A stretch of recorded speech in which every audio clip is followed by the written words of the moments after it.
That's where we're going today. Remember when a sitcom made you cry harder than a drama? The laugh track stopped, a chair sat empty, and somehow the whole show just shifted? TV is comfort food.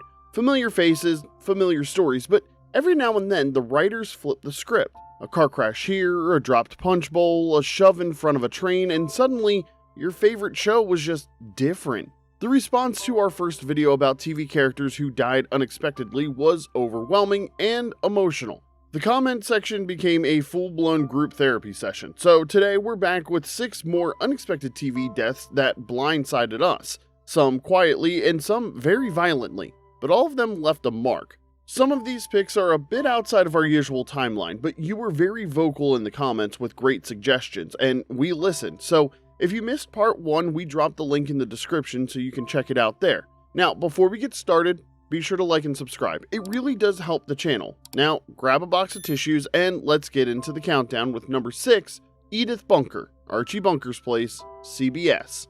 For nearly a decade, Edith Bunker was the beating heart of All in the Family, a groundbreaking sitcom that tackled race, class, and politics through the eyes of a working-class family in Queens. She was kind, earnest, often the butt of Archie's barking, but never bitter. Where he brought fire, she brought grace. She listened when he shouted, and somehow without raising her voice, she taught us all how to be better. I ain't gonna call Estelle, and I ain't gonna write her neither. My mind is made up. Case closed. When All in the Family ended in 1979, it didn't really end. The network saw the ratings and persuaded Carol O'Connor to continue, but creator Norman Lear didn't want to keep calling it All in the Family, so with the setting primarily shifting to Archie's bar in Astoria, Archie Bunker's Place was born in 1979 and lasted for 4 seasons.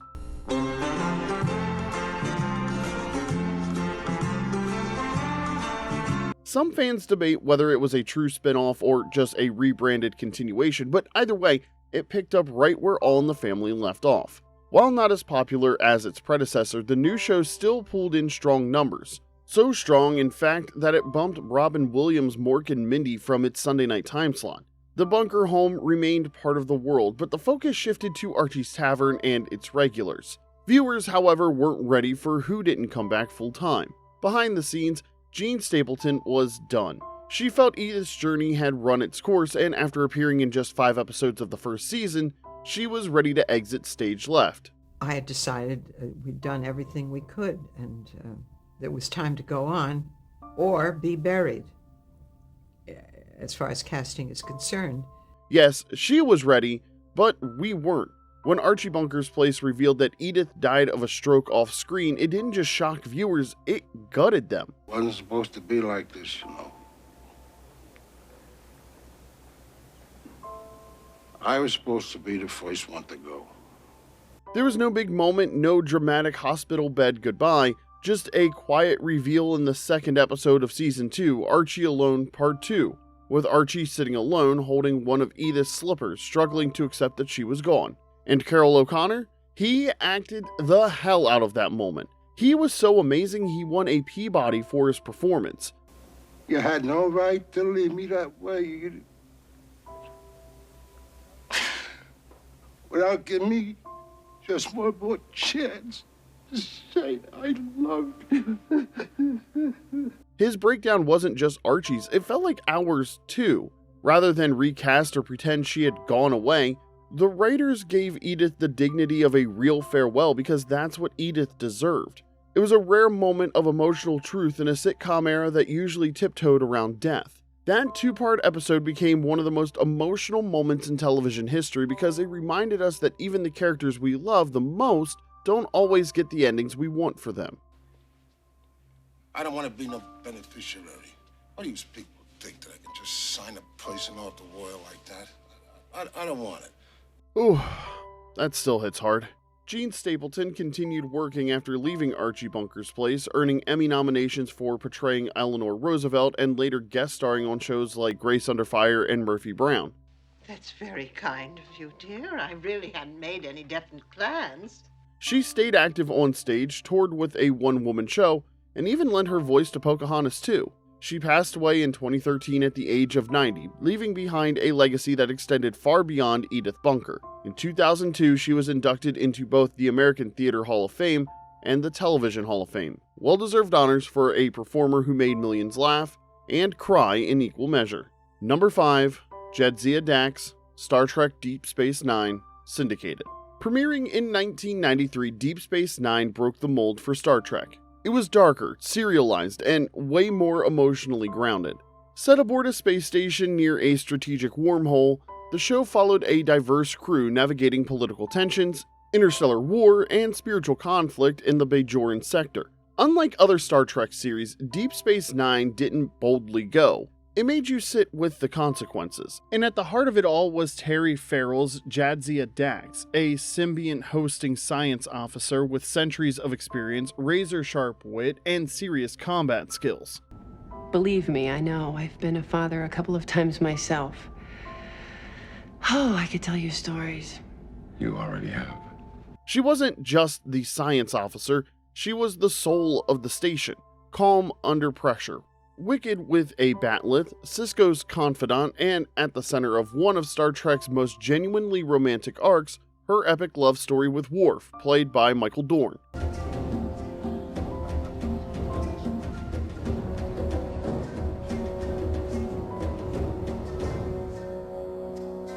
So when she was suddenly killed in Season 6, ambushed in a Bajoran temple by Gul Dukat, it felt like the show had ejected the warp core straight into our hearts. Dukat. To understand why it hurt so much, you have to understand who Jadzia was. As a Trill, she carried the Dax symbiont, holding lifetimes of memories across multiple hosts. She was part scientist, part philosopher, and part warrior. Fluent in Klingon, brilliant in astrophysics, and a bridge between cultures, often challenging Starfleet's more rigid norms with empathy, humor, and her own unconventional wisdom. She honored blood oaths, she navigated ethical minefields, she married Worf and became part of the House of Martok. When Gul Dukat attacked her, it wasn't noble or earned, it was spiritual terrorism. Jadzia just happened to be in the temple when he unleashed a blast of energy that fatally wounded her, a pawn caught in a cosmic grudge match. And when she died, Worf let out a cry that shook the room. No stoic warrior front, just raw, primal heartbreak that cut straight through the screen.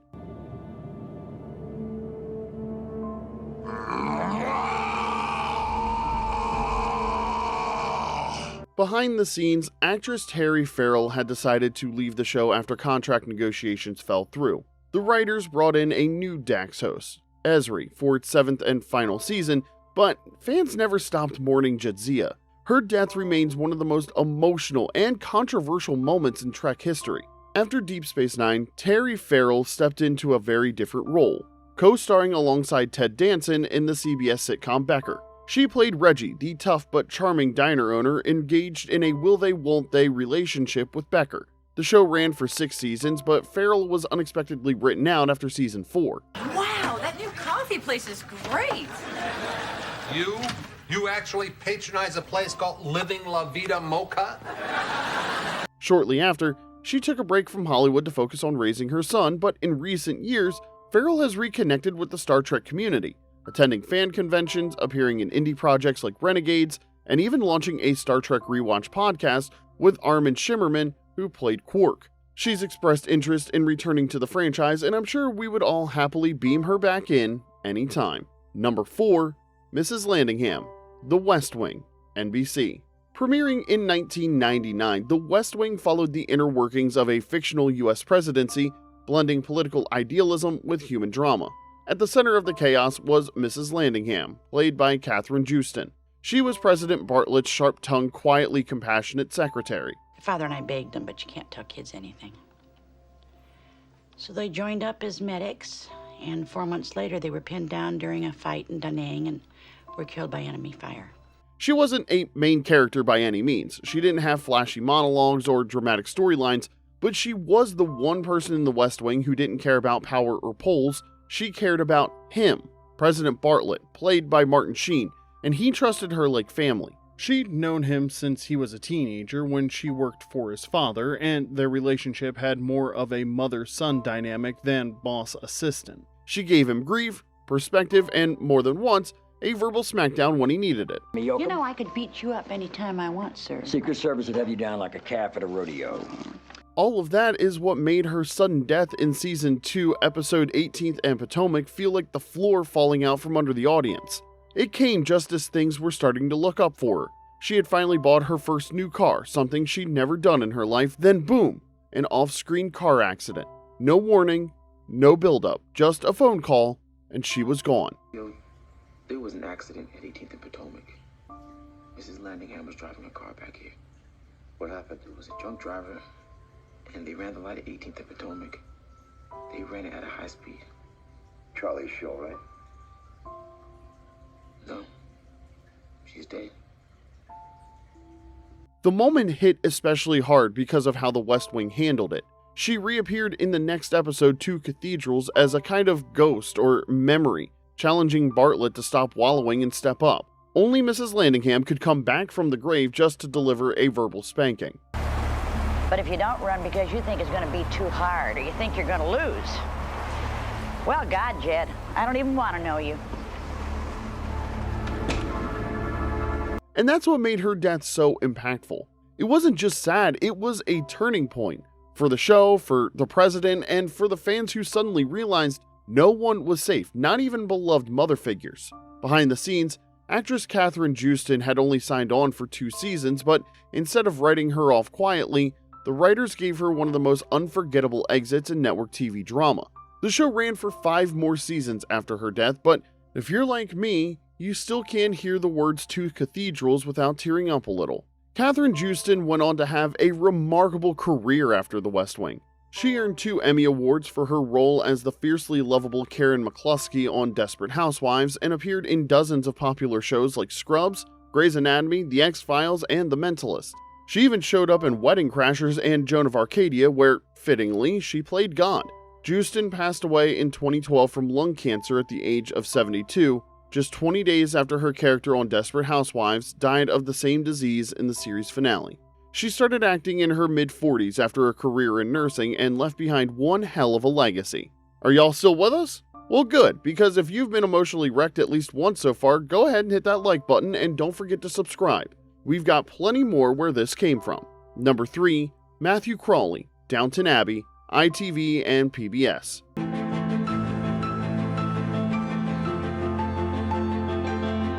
Now, for this entry, we're traveling across the pond because you guys asked for it, and also, well, because I love this show. Set in a grand English estate in the early 1900s, Downton Abbey followed the lives of the wealthy Crawley family and the servants who kept their world running. It blended aristocratic drama, class tension, and historic upheaval from the sinking of the Titanic to World War I.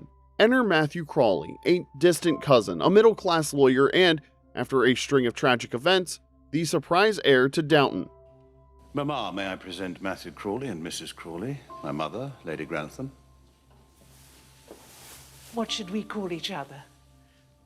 Well, we could always start with Mrs. Crawley and Lady Grantham.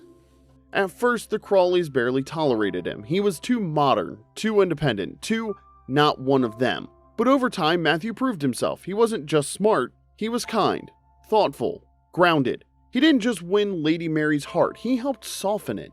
Mary, once icy and aloof, became more vulnerable and open because of him, which made his sudden death all the more devastating, not just for her, but for all of us. Mary had just given birth to their son and everything was perfect. I wanted the chance to be alone with my family. And then he got in a car. Matthew Crawley's death at the end of Downton Abbey's Season 3 Christmas special wasn't just tragic, it was rude, okay? Fans were still recovering from Sybil Crawley's death just a few episodes earlier, and then the show pulled the rug out from under us again. One minute Matthew was driving down a country road with a dopey grin,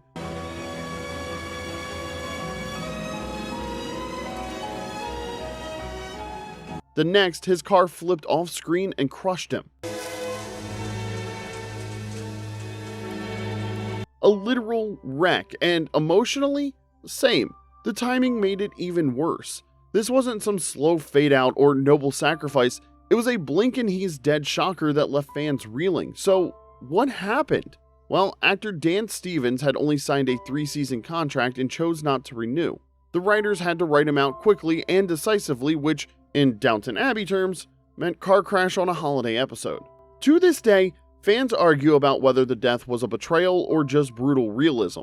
But one thing's for sure, Matthew's exit didn't just shake the Crawley family. It shook every viewer who believed in Happily Ever After. After leaving Downton Abbey in 2012, Dan Stevens moved to the US and completely reinvented himself.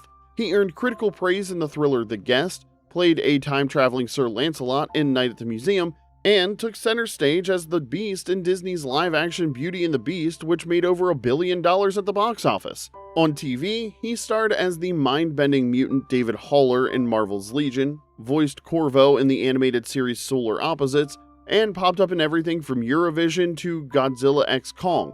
Horror, comedy, sci-fi musicals, he's done it all, baby. He's also a published writer, audiobook narrator, and literary buff who once judged the Booker Prize. So yeah, he didn't just escape Downton, he leveled up. Number 2, Zoe Barnes, House of Cards, Netflix.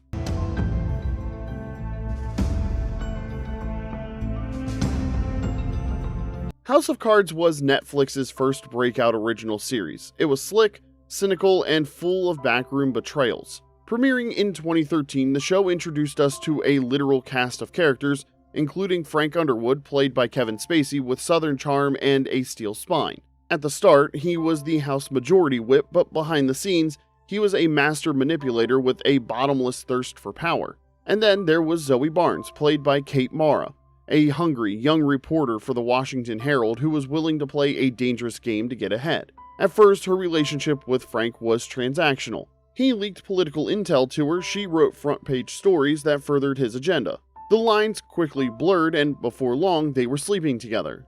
Zoe got fame, power, and access, but Frank always controlled the narrative. How do you mean? Do you have a man who cares for you? An older man?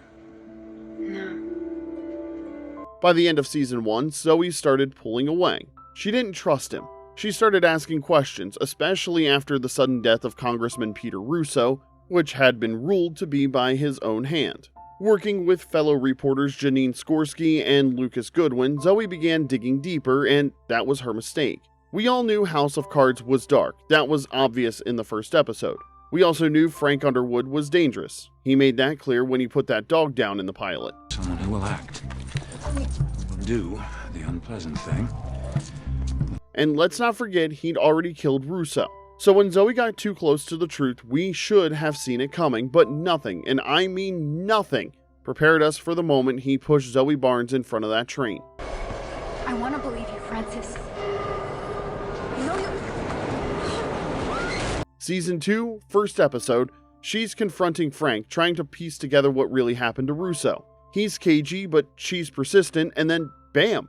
He shoves her onto the tracks like she was yesterday's news. No music, no warning, no chance to even gasp before the screen cut to black. It was one of the most shocking TV deaths of the 2010s, not just because of how she died, but who died. Zoe wasn't a minor side character, she was the main female lead. The scrappy, slightly chaotic, possibly morally compromised journalist we were low-key rooting for anyway. And fans lost their minds. Behind the scenes, actress Kate Mara knew her character wasn't long for this world, but even she was surprised by how early they pulled the plug. The showrunners wanted to make a statement. This isn't your standard political drama and anyone can go. House of Cards ended in 2018 for reasons I won't get into here, but with that first push, it cemented its reputation for ruthless storytelling and made us all terrified of Metro platforms for a solid 6 months. After her time on House of Cards, Kate Mara stayed booked. She played Sue Storm in Fantastic Four, astronaut Beth Johansson in The Martian, and real-life Marine Megan Levy in the film of the same name.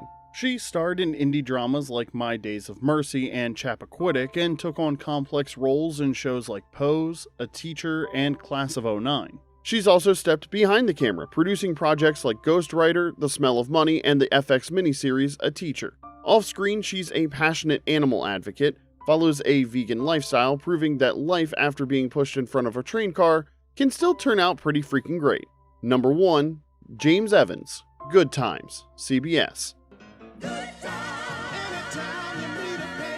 Good Times was one of the first network sitcoms to center on a working-class black family. Set in a Chicago housing project, it followed Florida and James Evans, played by Esther Roll and John Amos, as they raised their 3 children with love, discipline, and a whole lot of faith, despite all the odds.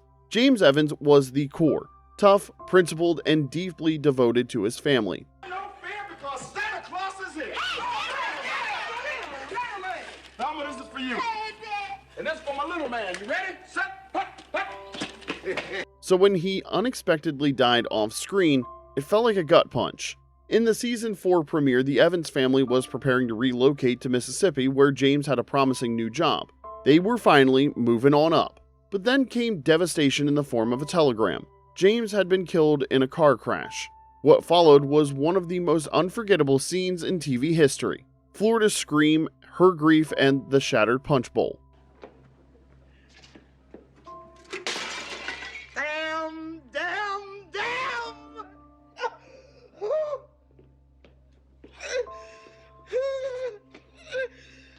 It wasn't just a dramatic moment, it was raw, human, and real.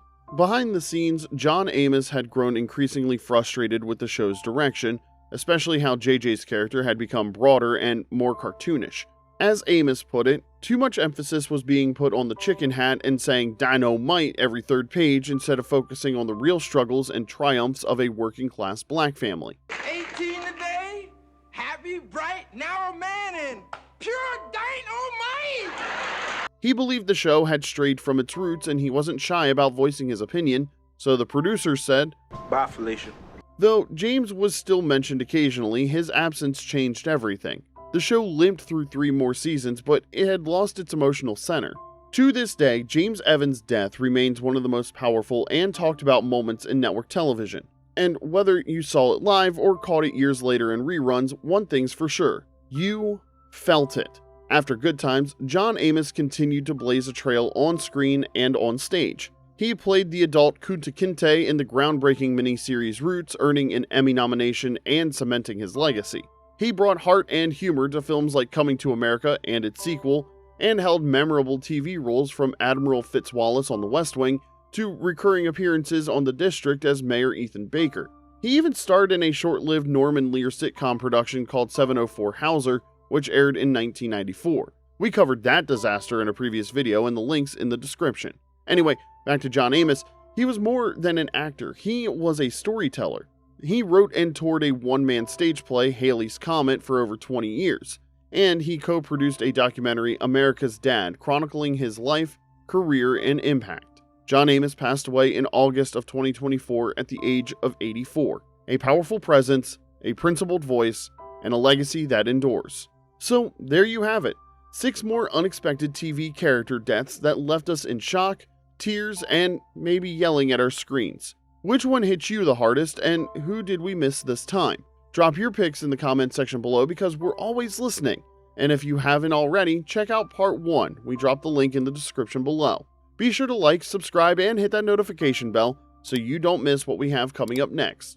Until next time, this is Remember When.